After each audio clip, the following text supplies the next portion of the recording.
Hey guys, SIthLord 310 here with a new movie review, War for the Planet of the Apes, War of the Planet of the Apes. And guys, we'll have to say, I'm in a different setting. I know, it's different, the lighting's off, everything's off. I missed shooting this because I don't have a long weekend, I'm not going to be able to shoot the review, so I'm shooting it now. War of the Planet of the Apes is an amazing movie. It's just spoilers, okay? I love this franchise. I believe it's one of the best trilogies in the past decade and of all time, actually. Andy Serkis playing Caesar as a motion capture actor. He does such an amazing job. He impressed me so much with the first one and the second one. And in this one, he just completely just shows why he has mastered this and why he really is the godfather of motion capture acting. The story is gripping. Something the movie does really well is the fact that there are a lot of quiet and silent scenes in the film. A lot of scenes where there's no dialogue or no actual sound. It's just the scene progressing, and then there's the score by Michael Giacchino, which he did an amazing job as he displays the emotions and the conflictions and everything that he displays emotions through the music and the setting of the tone, instead of the actors or the characters coming out and just saying, "Oh, I'm sad," or "I'm conflicted," or "I'm mad," or the music really just tells you everything that you need to know, and the score is probably one of his best scores of all time, actually. The movie is gripping. Okay, so it's a spoiler review, so I have to say that Woody Harrelson, he dies in the movie. He is affected with the same disease as other humans were. As we all know in this franchise, there was a disease that wiped out most of humanity. He is affected with it. And it was funny because he said, he was killing people, part of his army, that were, infected. And then he was actually infected the whole time. And the whole scene where it's him with Caesar and Woody Harrelson's character, he doesn't have a name. I mean, he has a name. You can see it on his uniform, on, his name patch thing. But his name is never actually mentioned. You just hear he's only referred to as a colonel. So yeah, the colonel. When they're in the same room, and then we get this long shot of of the colonel's bunker, his office, and you see that this guy's something happens to him, and then you go and you see that he's there and he has a thing where he can't speak. He's infected, and then Caesar. I mean, Woody Harrelson's character is a dick.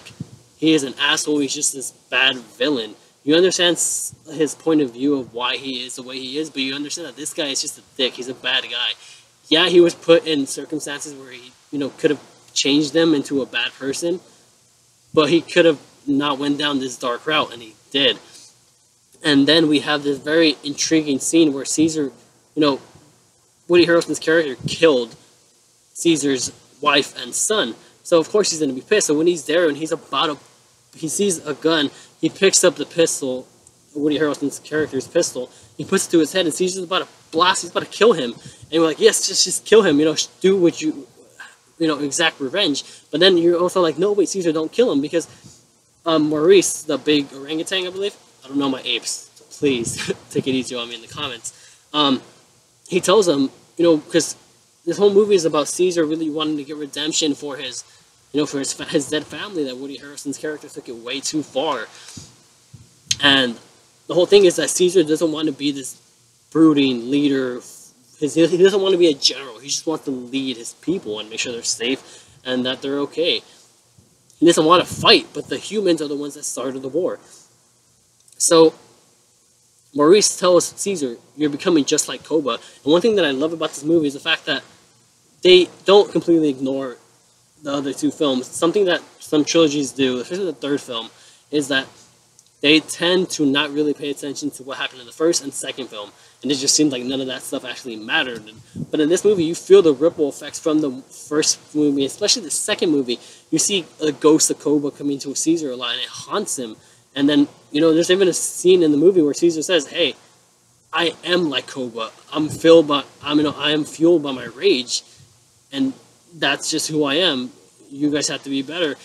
And then going back to the scene with the Colonel and Caesar, he has a gun, he's about to shoot, and then, the music is tensing up. You see the confusion, the confliction in Caesar's face. He's crying. He's tearing up. He doesn't want to do it because he knows if he does that, if he kills this helpless man, he is no better than Koba. He is no better than everything he sought out to destroy. He loses himself in the process, and it's a beautiful scene, amazing scene. This movie just had me on the edge of my seat the entire time. The title is a bit misleading. It's War of the Planet of the Apes, so you think, oh, big action pieces. The movie's all going to be fighting, but it's not. It's a more dramatic, soft, felt movie with great action scenes. A really cool opening scene, by the way.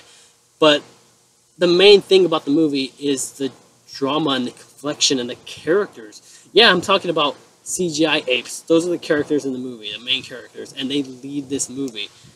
There's one of the things that this franchise did so well is the fact that they make you care about these CGI monkeys as if they were actual people. They have real emotions. They have some of the apes in these movies are better than some characters and some real life characters in other movies.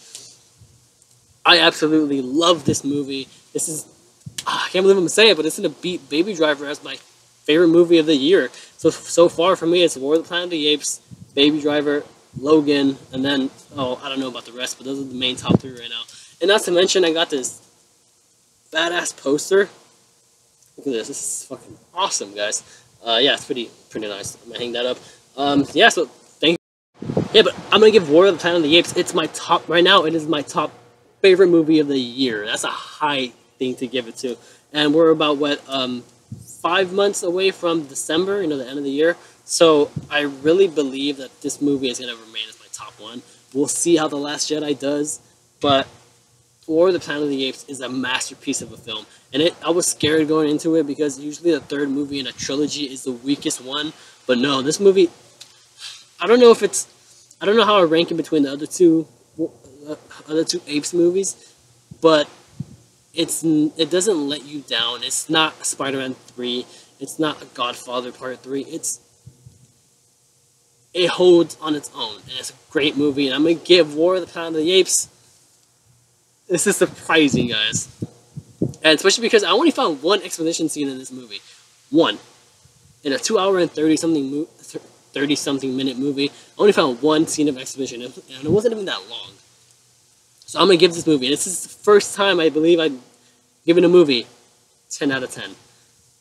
Yeah. So if you guys saw War of the Planet of the Apes, what did you guys think about it? Make sure you guys comment and let me know so I can talk with you guys about it. I love talking about movies. I love talking about movies with you guys. So make sure you guys comment below and let me know. And if you guys enjoy it, make sure you guys like and subscribe. I do post movie reviews a couple times a week. I do a Star Wars talk show. I do movie news segments of the week. Make sure you guys check that out.